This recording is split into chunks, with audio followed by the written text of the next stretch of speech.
중고차 살 때 이것만 아시면 적어도 호구 소리는 안 듣는 방법이 있습니다. 자, 제가 매입할 때도 항상 많이 보는 방법들이고, 특히나 이제 일반인 분들이 매장을 가셨을 때 꼭 고려를 해봐야 되는 것들만 제가 간추려서 체크리스트를 한번 쫙 추려봐 봤습니다. 자, 먼저 차를 보러 왔을 때 제일 먼저 보셔야 될 것은 바로 이제 등화계통이죠. 등화계통을 보실 때 먼저 헤드램프가 이제 LED냐 아니면 할로겐 전구냐도 중요합니다. 왜냐하면 오래된 중고차라든지 연식이 얼마 안 된다 하더라도 그래도 등화계통이기 때문에 전구가 나갔을 확률을 좀 계산을 해야 되거든요. 자, 이 차 같은 경우에는 이제 LED 헤드램프가 들어가 있기 때문에 만약에 LED 전구가 나갔다 그렇게 돼 있으면은 LED는 전구를 바꿀 수가 없고 통째로 교환을 해야 되기 때문에 교환 비용이 어마무시하겠죠. 할로겐 전구라면 전구만 바꾸면 되겠지만 LED 계통 같은 경우에는 통째로 교환을 해야 되기 때문에 반드시 한번 확인을 해보셔야 됩니다. 헤드램프뿐만 아니라 뒤에 대루등도 보셔야 되는데, 요즘 나오는 옵션 좋은 차량들 같은 경우에는 대루등도 LED로 들어가 있는 차들이 많이 있습니다. 그렇기 때문에 LED가 나갔다, 이제 수입차든 국산차든 다 똑같습니다. LED가 나가면은 통째로 교환을 해야 되기 때문에 반드시 불을 켜보고 체크를 해보셔야 됩니다. 두 번째로 체크해봐야 될 품목은 바로 사고 유무에 대해서 설명을 해드릴게요. 자, 먼저 사고를 보기 위해선 우리가 제일 처음 해야 될 게 바로 본네트를 열게 되는데요.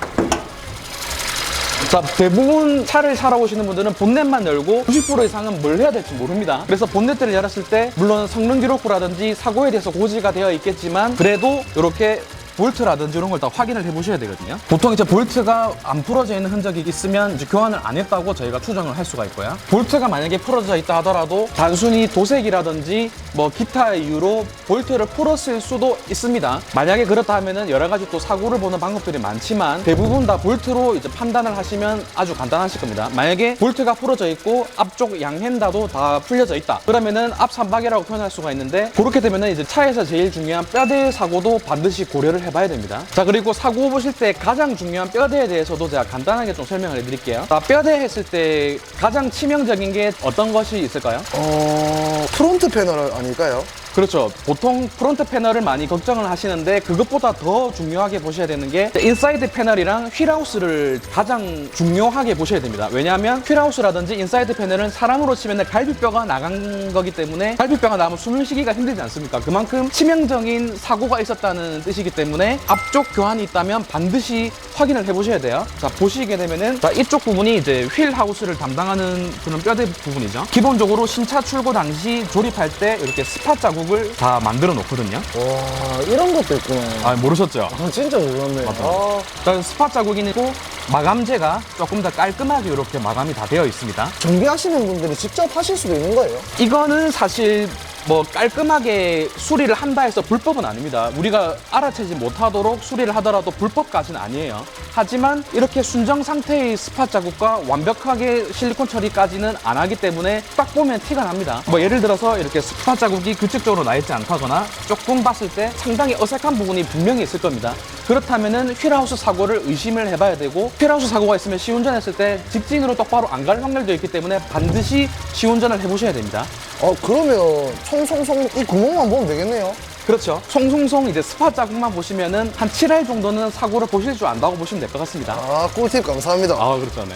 그리고 중요한 뼈대 부분은 제가 또 하나 더 알려드릴게요. 순정 상태의 도장면과 도색을 했던 도장면은 눈으로 봤을 때 티가 안 날 수도 있습니다. 그럴 때는 손으로 만져보면 돼요. 저도 중고차를 매입을 할 때도 마찬가지겠지만 이제 출고 당시의 칠과 또 밖에서 따로 수리했을 때 도색 감촉은 조금 달라요. 예를 들어서 A 필러 쪽을 수리를 했다거나 앞쪽 교환이 있으면은 반드시 A 필러랑 B 필러 쪽을 확인을 꼭 해보셔야 됩니다. 왜냐하면 필러 쪽도 뼈대 사고로 들어가기 때문에 보셔야 되거든요. 필러를 보시게 되면은 앞전에 보여드렸던 휠하우스처럼 다 스팟 용적 자국이 다 있습니다. 이런 식으로요. 사고가 있다 하면은 스팟 자국이 없는 경우거나 있다 하더라도 중간중간 잘려 있기 때문에 수리 흔적을 쉽게 발견하실 수가 있죠. 어디를 가든 그냥 송송송만 기억하면 사고는 정확히 볼 수 있겠네요. 그럼요. 송송송만 기억하시면 됩니다. 네. 송송송하네요. 자, 그리고 세 번째로 체크해 보셔야 될 품목은 하체입니다. 하체에도 되게 너무 많은 부품이 들어가기 때문에 하체 품목 중에서도 로어암, 어퍼암, 어시스트암, 뭐 각종 고무 부식류 여러 가지 모든 것을 다 이제 확인을 해 보셔야 되는데, 정확하게 보시려면 하체를 당연히 띄워 보야겠죠. 하체 리프트에 띄워서 확인을 해봤을 때 고무 부식류가 터져 있거나 시운전을 해봤을 때 소리가 많이 난다거나 뭐 승차감이 너무 안 좋은 경우는 하체 쪽을 수리를 하셔야 되는 그런 차량입니다. 그래서 하체 쪽도 반드시 구매하기 전에 체크를 꼭 해봐야 되는 품목 중에 하나라고 말씀드릴 수 있겠습니다. 네 번째로 체크해봐야 될 품목은 핸들입니다. 당연한 거일 수도 있겠지만 유독 현대기아차에서는 MDPS 핸들이죠. 핸들이 결함이 있는 경우가 좀 많기 때문에 이렇게 핸들을 돌렸을 때 소리가 나는지 안 나는지를 꼭 체크를 해보셔야 됩니다. 뭐 간단하게 해결될 경우는 뭐 커플링이라는 뭐 얼마 안 하는 부품만 교환을 해도 되는 경우가 있지만 핸들을 이렇게 돌렸을 때 하체 쪽에서 올라오는 아주 불쾌한 소리가 있거든요. 뭐 하체 부품이 같이 돌아가는 딱딱거리는 소리가 들리거나 이렇게 하게 되면은 오무기어를 교환을 해야 됩니다. 자, 오무기어는 부품값이 상당하기 때문에 반드시 체크를 꼭 해보시고, 자, 참고로 말씀드리면 중고차에서 성능 보증을 많이 해주는 품목이 있는데 오무기어는 그게 해당이 되는 품목입니다. 그래서 구매를 하셔도 성능 보증을 받을 수 있기 때문에 뭐 MDPS 통으로 교환을 하는 게 아닌 이상 오무기어 정도 수리라면 보증을 받을 수가 있습니다. 우와, 진짜 좋네요. 네, 모르셨죠? 어제 몰랐어요. 그러면 그 핸들 짝짝짝 돌렸을 때 네. 어떤 소리가 나는지 한번 내주실 수 있는? 핸들을 돌리면은 딱딱딱딱 하는 소리가 나는데 아마 들어보시면 바로 아실 거예요. 아마 현대기아차 타시는 분들은 어떤 소리인지 대방에 바로 아실 수가 있을 겁니다. 와, 진짜 잘 알아갑니다.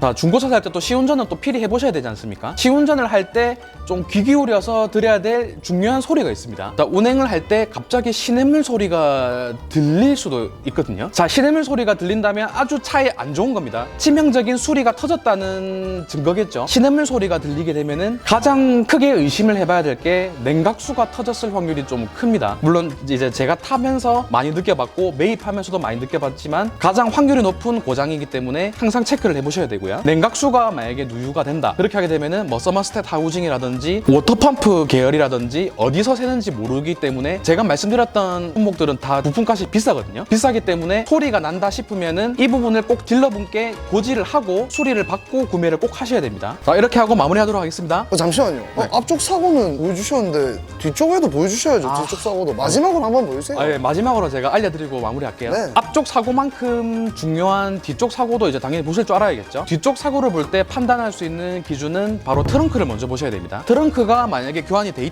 있다고 하면은 이제 뒤쪽에 있는 뼈대도 조금 고려를 해보셔야 돼요. 단순히 앞범퍼라든지 뒷범퍼를 교환을 했다고 해서 사고가 있는 차량이라고 취급을 안 하듯이 뒷범퍼만 교환을 했다고 사고가 있다고 확신할 수는 없습니다. 하지만 트렁크를 교환할 정도로 어느 정도 데미지가 있는 사고면은 뒷판넬도 꼭 확인을 해보셔야 돼요. 자, 뒷판넬을 확인하실 거면 뒤쪽을 이렇게 열어보시면 되거든요. 뒤쪽을 보시게 되면은 이런 식으로 다 용접 자국이 다 똑같이 있습니다. 제가 항상 말씀드렸던 용접 자국이 정말 중요한 게 사고 유무에 대해서도 판단을 할 수가 있고 얼마나 큰 사고가 있었는지에 대해서도 용접 자국으로 판단을 하시기가 되게 편합니다. 이 자국들이 없으면은 교환이 된 거네요? 그렇죠. 이제 교환이라든지 이 차가 뭔가가 있었구나, 그런 거를 예상을 하고 다시 꼼꼼하게 다 살펴보셔야 됩니다. 제일 정확하게 보시려면 이제 뼈대 쪽은 물론 하체를 띄워봐야 확실히 파악을 할 수가 있겠지만 이렇게 차를 안 띄워본 상태에서도 어느 정도는 파악이 다 가능합니다. 이 차는 색깔이 원래 빨간색이기 때문에 안쪽도 이제 빨간색으로 약간 색칠이 되어 있죠. 요거는 이제 차 색깔마다 다 다르기 때문에 차에 맞춰서 보시면 됩니다. 자, 뒤쪽을 보시게 되면은 이렇게 수리가 안 들어가 있는 차량들은 깨끗한 모습으로 다 형태가 갖춰져 있죠. 뒷판넬을 교환했으면 이제 용접 자국이라든지 뭐 실리콘 자국도 이제 약간 대충 쏘은 느낌, 그런 식으로 이제 다 바뀌어져 있습니다. 자, 그리고 차를 구매하러 왔을 때 꼭 확인해 보셔야 될 게 이제 전자계통 쪽입니다. 열선 시트라든지 뭐 열선 핸들, 그리고 만약에 반자율 시스템이 들어가 있는 차량이라면 시운전을 하면서 반자율 시스템이 작동이 다 되는지도 꼭 확인을 해 보셔야 됩니다. 왜냐하면 전자계통은 언제 고장나도 이상한 게 아니기 때문에 언제라도 고장날 수 있다는 점을 꼭 알고 계셔야 되고, 에어컨이라든지 전자파킹 브레이크가 있다면 오토홀드라든지 수리 비용이 감당이 안 될 만큼 많이 나올 수도 있기 때문에 꼭 확인을 해 보셔야 됩니다. 중고차 살 때 제가 나름대로 뽑아본 체크리스트를 지금까지 말씀드렸는데요. 물론 뭐 더 확인해야 될 것도 있고 보증기간이 남아있는 차량이라면 상관이 없겠지만 연식이 오래되거나 키로수가 좀 많이 된 차량들은 꼭 확인을 해보셔야 되는 그런 품목들입니다. 자, 다음에는 조금 더 재밌고 유익한 영상으로 또 찾아뵙도록 하겠습니다. 감사합니다.